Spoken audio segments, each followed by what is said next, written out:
recebe agora, para falar sobre o pedágio e essas recomposições, o membro do Programa Oeste em Desenvolvimento da Federação das Indústrias do Paraná, a FIEP, Edson José Vasconcelos. Boa tarde, Edson. Obrigado pela atenção com os ouvintes da Jovem Pan em todo o Paraná. Obrigado, Marco. Obrigado pelo convite. Muito prazer estar aqui com vocês para poder debater um tema tão importante. O Edson é um parceiro antigo aqui dessa discussão, né? Acompanhou desde o início. Aliás, aqui vou puxar a sardinha para o nosso lado. Edson, a Jovem Pan, desde o começo, topou essa discussão e você, junto com o pessoal lá de Cascavel, foram os primeiros a alertar o Paraná sobre essa questão. Olha, esse modelo está errado e vai ser lesivo.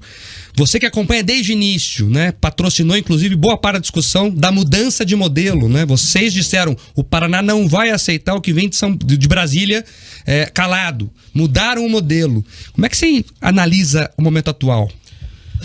O cenário de 2019 já era perigoso pelo modelo. Digamos que o modelo teve alguns ajustes, Mark.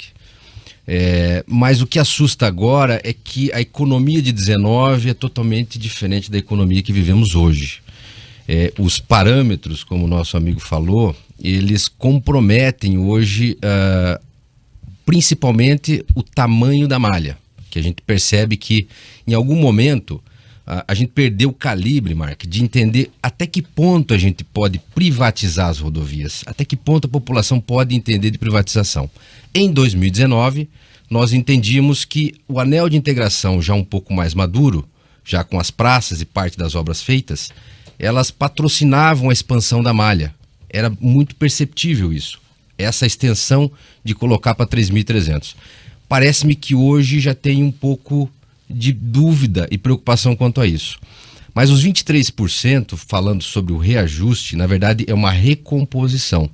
Eles não fizeram uma indexação pelo IPCA. O preço de 2019, eles alteraram os valores base dos insumos. Eles alteraram acima do IPCA. O IPCA nesse trecho, de janeiro a outubro de 21, Mark, deu 23%. O trecho 2, o lote 2, deu 30% arredondamento, mais ou menos 30% arredondando. Faltando ainda fazer a correção de outubro de 21 até o dia da licitação, que no mínimo vai corrigir o IPCA, que não vai diminuir de 10%. Então nós percebemos que o cenário da tarifa teto que nós prevíamos lá atrás em 2019, ele já não existe mais. A possibilidade de a gente ter uma tarifa teto igual ou maior dos preços que a gente tinha é muito grande. Pergunta, desculpe, mas rapidamente, fazendo o cálculo aritmético com base na exposição do Dr. Edson, eu cheguei à conclusão que nós vamos abrir com R$30. Era aproximadamente R$24,60.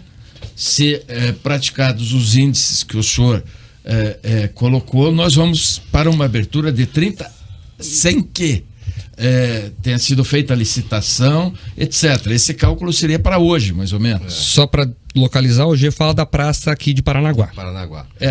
Que tá. Desculpe, eu isso. Não, a referência. Mas é R$24,60. Eu acho que vai chegar aos 24. Com a correção de 2022, eu acredito que chegue aos 24, ao que estava antes. Mas já abre assim? Eu acho que abre assim. Quer dizer que a economia que nós vamos ter é abrir com o extorsivo do passado. Mas tem mais uma coisa que nos preocupa, Ogi, que é assim, o indexador desse modelo é o IPCA. As empresas, elas estão dando um sinal, não no Paraná, mas no Brasil, que esse indexador ele não está sendo conectado com os insumos da rodovia. E as concessões de 2019 que foram feitas, principalmente até do Rio Grande do Sul, as concessionárias de lá já notificaram que não vão cumprir as obras, porque não conseguem acompanhar a cesta de indexação com um real aumento dos insumos. Então nós temos preocupação sobre a indexação, o aumento que está acima do IPCA, então o petróleo teve sim esse descolamento. Nós nos preocupamos com aquela tese sempre de ter as garantias de obra, né? O cenário também nos preocupa porque ao longo da possibilidade de licitação esse ano, a quantidade de empresas que deu nos outros leilões foi também pouca. O cenário não é nada favorável, né? Nos preocupa também a quantidade de obras num pequeno espaço de tempo. Lá atrás a gente percebeu que houve uma grande vontade de acumular todas as obras em 7 anos. Então já não era uma decisão técnica, Gi. Era uma decisão política. Obras que são para o ano 15, para o ano 20, são gatilhos de tráfego, a gente chama de uma pista simples, precisa de uma terceira faixa, muitas vezes de 5 em 5 quilômetros, de 10 em 10 quilômetros, e algumas propostas eram de duplicar já de imediato em 7 anos. E isso carrega a tarifa, porque você traz as obras do tempo para mais perto. Isso também pressiona demais a tarifa, nos preocupa muito isso. Estou entendendo então o seguinte, Edson, talvez um plano mais conservador no quesito de obras pode aliviar a tarifa nesse início, é isso? O momento é de ter cautela e de talvez ser um pouco mais conservador. Olhar tecnicamente as rodovias, olhando cronologicamente as obras no seu devido tempo, eu acho que isso é fundamental, vai descarregar um pouco a tarifa. Isso diminui a pressão tarifária. A quantidade da malha, eu pessoalmente seria conservador, eu faria o anel, eu faria as 27 praças, resolveria esse problema. É uma doença que o Paraná tem, o câncer, resolve o câncer. Num segundo momento, faz a extensão da malha naquilo que se deve fazer. Eu teria essa percepção. Eu queria fazer uma observação sobre a pessoa com quem estamos falando. Trata-se de alguém que vem de Cascavel. Aí o cidadão, porque como estamos situados em Curitiba, Edson, eu acho relevante que o ouvinte, que o cidadão paranaense conheça Cascavel, Pato Branco, Beltrão, Londrina e que saiba da pujança do estado do Paraná. Cascavel, Mark, é uma cidade que eu tenho uma admiração extraordinária por uma questão cultural. Por exemplo, Cascavel tem um teatro extraordinário e tem uma orquestra sinfônica. Você sabia disso? Sim. Tem uma orquestra sinfônica, isso significa desenvolvimento da cidade.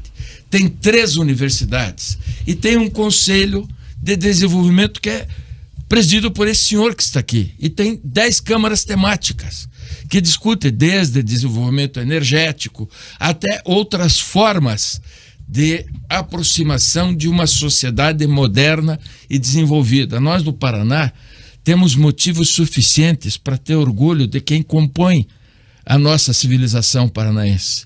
As pessoas lá em Brasília precisam entender que quando os nossos representantes, como no caso do senhor, vão a Brasília falar com um técnico do TCU ou com alguém da NTT, né?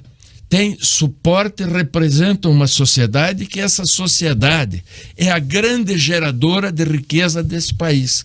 É fundamental a gente lembrar disso, porque somos a 4ª economia nacional, não temos o retorno do governo central adequado para ser o 4º contribuinte da nação, e agora temos um problema endêmico, histórico, que o Dr. Edson aqui chama muito bem de câncer paranaense. Nós temos esse câncer, essa doença há 25 anos. O pedágio trouxe vantagens inequívocas, mas com ele trouxe também doenças de corrupção interna, de descumprimento contratual, de encarecimento dessa tarifa e a nossa chance de discutir isso. Agora, para terminar, Edson, você já falou aqui um indício de que talvez ser um pouco mais conservador e rediscutir o modelo seja um caminho. Mas esse modelo está aberto à discussão? Porque, em tese, ele foi fechado e estava na burocracia para ser aprovado pelo TCU.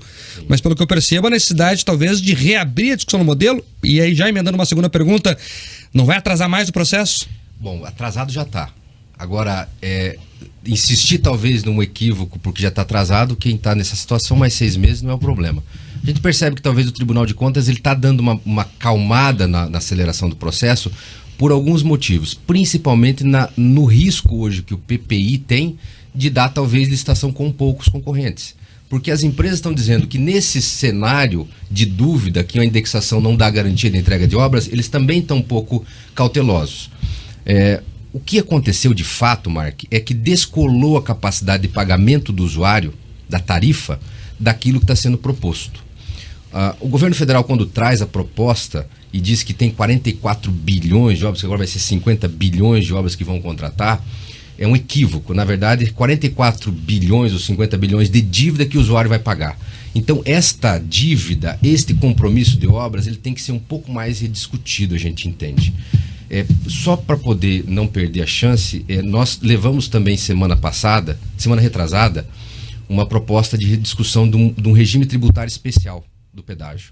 E o deputado Paulo Martins foi quem nos acolheu e levou ao presidente da República e está fazendo lá a indicação do projeto de lei.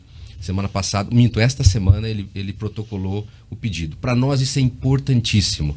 Hoje, a União, que não tem condições de dar manutenção na rodovia, não tem verba para tal, ela passa para a iniciativa privada. Faça um alerta. Existe um limite de rodovias que podem ser pedagiadas, não são todas. E isso faz com que, de repente, o governo deixe de colocar dinheiro e comece a arrecadar muito tributo. A cascata de bitributação chega a 25% de tributo numa tarifa de pedágio. É um crime.